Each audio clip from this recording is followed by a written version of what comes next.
Efendim herkese merhabalar. Ben İlkay Zaman yeni bir video ile karşınızdayım. Bugün sizlerle beraber bir 10 dolar testi yapacağız. Yani daha doğrusu şöyle. Bir öğünde 10 dolarla ne yiyebilirim? Ne alabilirim? Bunu bir arayacağız. Bakalım ne bulacağız? Birkaç yere götüreceğim sizi. Farklı alternatifler tabii ki sunacağım efendim. Yani günün sonunda 10 dolar ve altındaki her şeyi bir günde bulmam mümkün değil takdir edersiniz ki. Ama elimden geldiğince farklı yiyecekler göstereceğim. Bu arada hepsi hazır olacak. Yani öyle al pişir diye bir şey söylemeyeceğim. Hepsi hazır olacak. Belki bu videonun bir devamını çekeriz. Farklı alternatifler de bulabiliriz o zaman. O da bir şey diyemem. O da olabilir. Yorumlara yazın lütfen isteklerinizi. Efendim videoya geçmeden önce küçük bir hatırlatma yapmak istiyorum. Eller beğen butonuna bir gitsin lütfen. Videoyu beğenmeyi unutmayalım. Aynı zamanda kanala abone değilseniz abone olursanız sevinirim. Bir de bu abonenin yanında küçük bir çan var böyle. Ona tıklarsanız bildirimler açılıyor. Ben video attığımda çilink diye hemen size bildirim geliyor. Onu da unutmayın derim. Şöyle bir hesaplamayla başlayalım. İlk önce ne harcadığımızı bir bilelim. Yani biz neyi harcıyoruz? Efendim bugün artık Amerika'da öyle 11 dolarlar 10 dolarlar saat başı çalışma için konuşulmuyor bile. Yani burada kaçak yaşayanlar bile o paraları kabul etmiyor. O yüzden burada minimum kabul edeceğimiz saatlik ücret 15 dolar.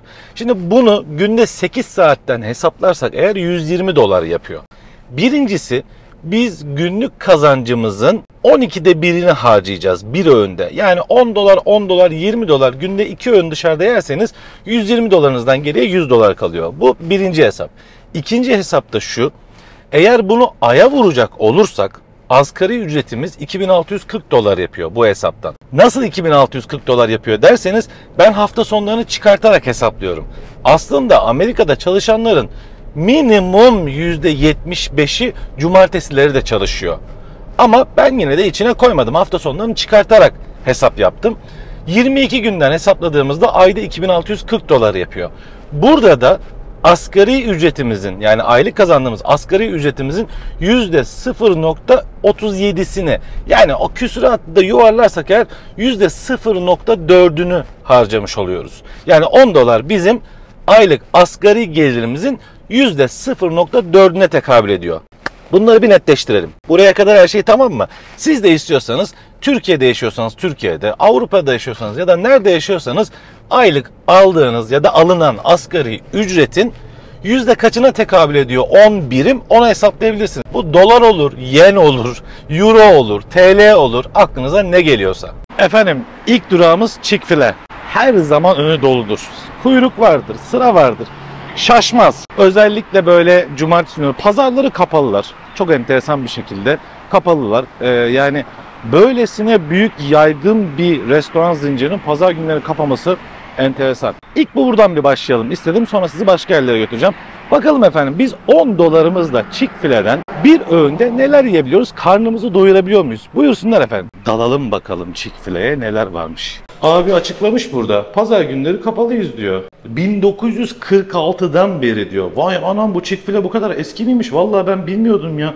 1946'dan beri bizim diyor ülke genelinde diyor politikamız diyor pazarları kapatmak. Kurucusuymuş efendim babamız. Evet efendim bakalım neler var neler yok. Her saat dolu. Hem içerisi hem drive-thru'su bu arabayla aldığınız. Efendim şimdi sağ baştan sayalım.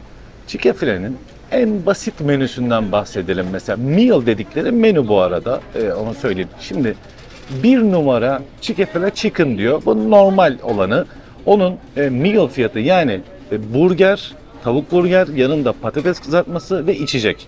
9.25 efendim. 2 numara spicy chicken diyor. Bu baharatlı biraz acı olan sandviç, tavuklu sandviç.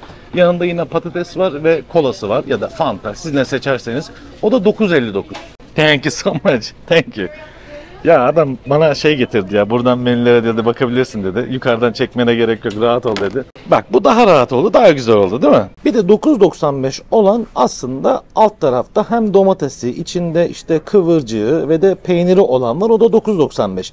Yani domates, kıvırcık ve de peynir olmayan 9.25 ama ekstra yanında garnitürleri içinde daha doğrusu garnitürleri olan 9.95. Dediğim gibi bunların içine bak meals include diyor zaten. Menüler neler içeriyor diyor. İçecek, sandviç yani burger ve patates kızartması. Bunları içeriyor. Bugün tavuk yemeyeceğim arkadaş dediniz değil mi? Peki. Sizin de bir damak tadınızı bulamadık yani ha. Hakikaten. Başka yere götüreyim sizi, başka yere bakalım. Size şöyle dışarıyı da göstereyim. Dediğim gibi arabaya servis burada en popüler olanı. Abiler burada alıyorlar sizden siparişinizi arabalar yanaştığında. Biraz daha ileriye sürüyorsunuz. İleride de direkt elinize teslimatı yapıyorlar. Paketinizi teslim ediyorlar. Burada hem siparişi veriyorsunuz hem de ödemeyi yapıyorsunuz.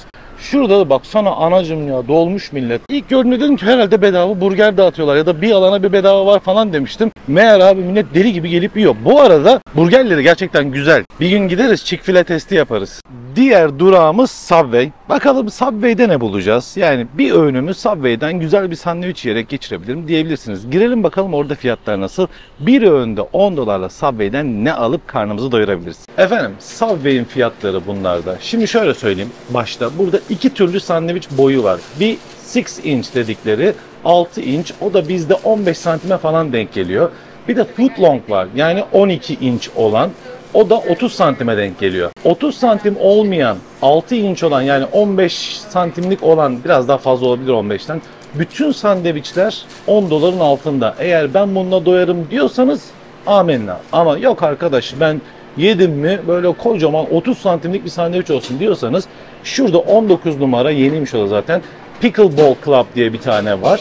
O 9.29. 6 inç olanı, yani 15 küsür santim olanı, şimdi tam hesaplayamadım 6 inç'i ama herhalde 15 santim falan yapıyor. O mesela 6.79. Hemen altında All American Club var. 6.99 15 santim olanı. $11, artık 30 santim olanları $11'a çıkıyor. Bir de Build Your Own var. Yani kendi sandviçini kendin yap. Foot long olan 9.19. Yani 30 santim olan 9.19. İçine istediğinizi koydurabiliyorsunuz. Bütün malzemelerden istediğinizi seçiyorsunuz ve koyduruyorsunuz. Ama tabii işin içine kırmızı et girince fiyat biraz daha fark ediyor. Ama genel olarak baktığımızda 15 santimlik sandviç bana yeter derseniz yani hepsi $10'ın altında. İşte cheesesteak'ler var, yani işte hem peynirli hem de kırmızı etli olan. Tavuk olanlar var, Italianos dedikleri var, Clubs dedikleri var. Bütün çeşitler $10'ın altında. Subway'de demek ki biz $10'ın altında bütün sandviçlerden yiyebiliyoruz bir öğünde. Ben 30 santimlik kocaman bir sandviç istiyorum diyorsanız bir tane var. O da yeni olduğu için büyük ihtimalle ona bir indirim yapmışlar. Diğerleri hep $10 ile $12 aralığında. 10.99 olan var, 11.29 olan var. Yani Subway'den çıkarttığımız şey şu: biz bir öğünde 15 santimlik bir sandviçle karnımızı doyurabiliyorsak eğer, Subway'de bizim için yenilecek yerlerden bir tanesi oluyor ki bence geneli doyar ya. Çünkü dediğim gibi içi bol oluyor malzemesi. İnsan doyuyor. Ama insan doyuyor. Ben doymuyorum. Geçenlerde havaya bir salladım. Şöyle kötü böyle kötü. Son birkaç günden beri hava çok güzel. Hakikaten çok güzel yani. Beni mi dinliyorlar, ne yapıyorlar ben anlamadım. Ama bu yine de Florida'nın genel berbat havasını kurtaracak bir haber değil maalesef. Efendim bir sonraki durağımız Costco. Bu durak hepinizin en favori durağı olacak. Buna adım gibi eminim. İnsanlar market alışverişi yaparken aç kalmasınlar diye güzel yemekler, bir şeyler hazırlayalım. Hem ister burada oturur yerler hem de götürür evlerinde yerler demişler. İçeride bize $10 ve altında neler bekliyor? Buyurun efendim beraberce görelim. Costco market fiyatları gelmiyor mu abi diye yorumlarınızı hemen cevaplayayım. Tabii ki de gelecek, merak etmeyin. Yine karşılaştırmalı güzel bir fiyat videosu yapacağız. Çok yakında olacak hem de. Bakalım geçen yıla nazaran fiyatlar ne kadar yükselmiş, ne kadar düşmüş. Çünkü biliyorsunuz son videoda düşenler de vardı. Yani sadece böyle fiyatı artanlar değil. Ya çok fazla fiyatı aynı olanlar vardı hatırladığım. Birkaç tanesinin fiyatı düşmüştü. Meyvelerin özellikle bazılarının fiyatları yükselmişti. O da pandemi dönemindeki az üretimden kaynaklanıyordu büyük ihtimalle. Burada birçok insanın favorisi olan ve sadece bir kişinin değil birkaç kişinin doyabileceği tüm tavuk satılıyor. Ve tüm tavuğun fiyatı yanlış hatırlamıyorsam $7.99'du. Bakalım ne kadar olmuş. Pişmiş efendim bu arada. Yani öyle alıp pişireceğiniz falan değil. Direkt alıp yiyeceğiniz tavuk. Ya şimdi deminden beri bakıyorum acaba mı diyorum. Lan fiyatı düşmüş çünkü. Tavuk fazlası mı var? Ne oluyor yani? Hayırdır? Şu fiyatlara bakmayın. O kaburga fiyatı St. Louis style diyor. Bu da kanat fiyatı. Yani şu kanadın fiyatı $6.49. Burada $7.99 şunun fiyatı. Okay, this one is $4.99, right? Yeah. Okay, thank you. Adama gerizekalı gibi, yani ben gerizekalı gibi soruyorum. Libresi değil mi? Şöyle değil mi falan filan. Adam en son anlamadım ne demek istiyorsun dedi ama emin olmaya çalışıyorum çünkü herhalde bir indirim olmuş. Rotisserie chicken dediği bu işte. Hatta şuradan çevireyim. Of, bu da var ya hafif yanmış. Gördüğünüz gibi seasoned rotisserie chicken diyor efendim. Bu tavuktan 2 tane alabiliyorsunuz. Yani birini bir öğünde, diğerini bir öğünde yiyebilirsiniz. Ya da istiyorsanız ikisini bir öğünde yiyebilirsiniz. Abi şu 2 tane tavuk da bu arada bak, elim bu, tavuk bu. Hiç küçük bir tavuk değil. Bayağı büyük bir tavuk yani. Öyle ufak tefek düşünmeyin. Mesela Publix'te de satıyorlar 8.99'a ama yani şu kadarı yok. Öyle söyleyeyim size. Çok daha küçük. Bu bayağı büyük ve güzel bir tavuk. Gelelim Costco'nun bir numara olmasının sebebine. 9.95'e tüm pizza alabiliyorsunuz. Bu pizza tam 45 santim, 18 inç dediği. Hatta şöyle göstereyim. Whole pizza diyor. Abi pizza şu. Şu pizzayı alıyorsunuz. Ya bununla var ya 3 kişi çok rahat doyar.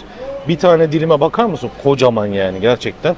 Bu 9.95. Ben bir öğünde bunu götürürüm abi diyorsan, ki çok zor. Gerçekten çok zor. Al götür. Pepperoni olanlar, bir de cheese de alabiliyorsunuz. Sadece peynir de alabiliyorsunuz. Pepperoni domuzdan çünkü yemeyen var. Ama sadece peynir de alabiliyorsunuz. Altında pizza sosu var. Gayet de güzel bu arada. Hakikaten çok güzel yapıyorlar. Peki ben onu yiyemem, ben başka bir şey istiyorum derseniz de eğer, tamamen yine şurada all beef hot dog diyor gördüğünüz gibi. Tamamen dana etinden yapılan 1 dolar 50 cent, 1,5 dolara satılan bir sosisli sandviç var. 1,5 doların içinde Pepsi de alabiliyorsunuz. Yani içecek alabiliyorsunuz. Ve refill, with refill diyor. Tekrar doldurabiliyorsunuz. İstediğiniz kadar içebilirsiniz. 1,5 dolardan 10 dolarımızın içine 6 tane sosisli sandviç sığdırabiliyorsunuz. Ki bu sosisli sandviç de küçük değil. Hakikaten büyük yani, öyle ufak tefek değil. Ve yine 6 tane de içecek alıyorsunuz. 6 sosisli sandviçte doymuyorsanız beni yiyin. Bu nedir ya? Bir de chicken bake var. Efendim 3.99, onun da fiyatı 4 dolar diyelim. Ondan da yine 2 tane alabiliyoruz. Onu da şöyle göstereyim. Chicken breast diyor, tavuk göğsü. O da şu alttaki. Bu da bayağı uzun ve büyük. Yani öyle ufak tefek bir şey değil. Şimdi tabii videoda belki çok net anlaşılmıyordur ama o da söyleyeyim size 30 santimlik falan bir sandviç. İçinde tavuk göğsü var, üzerinde hamur var, üzerinde de peynir var, onu kızartıyorlar.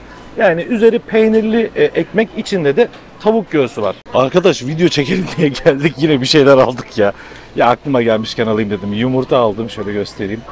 Ondan sonra tavuktan hemen kurtardım bir tane. Yani pilavla gider. Yanına da ayran mis. Ufakla Han'a aldım. Han seviyor bunu. Bir de Aptamil seviyor ama Aptamil midesini, ya daha doğrusu bağırsaklarını dehşet çalıştırıyor.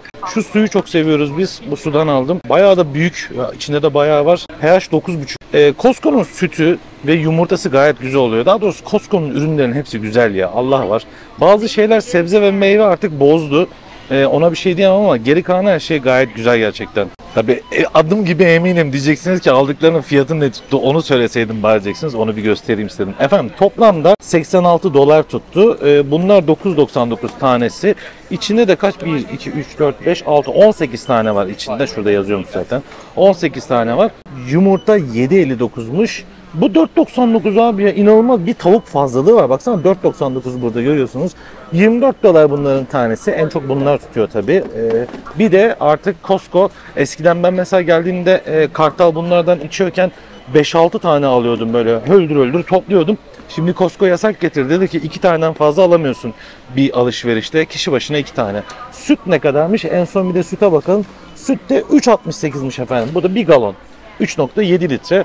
O da 1 galon. Yani şurası toplam 86 dolar tuttu. Efendim umarım video hoşunuza gitmiştir, beğenmişsinizdir. Bugün size Amerika'da 10 dolarla bir öğünde neler yiyebileceğinizi bazı örneklerini verdim. Dediğim gibi yüzlerce, belki de binlerce örnek var. Ama tabii bu benim şu anda bu videoda size sunduklarım. Yorumlara lütfen yazın. Farklı versiyonlarını da çekeyim mi, çekmeyeyim mi? Sizden bu konuda önerilerinizi bekliyorum. Tekrar hatırlatayım, videoyu beğenmeyi unutmayın lütfen. Kanala abone değilseniz abone olursanız da sevinirim. Eller beğen butonuna mutlaka gitsin efendim. En kısa zamanda yeni video ile karşınızda olacağım. Görüşmek üzere, hoşça kalın.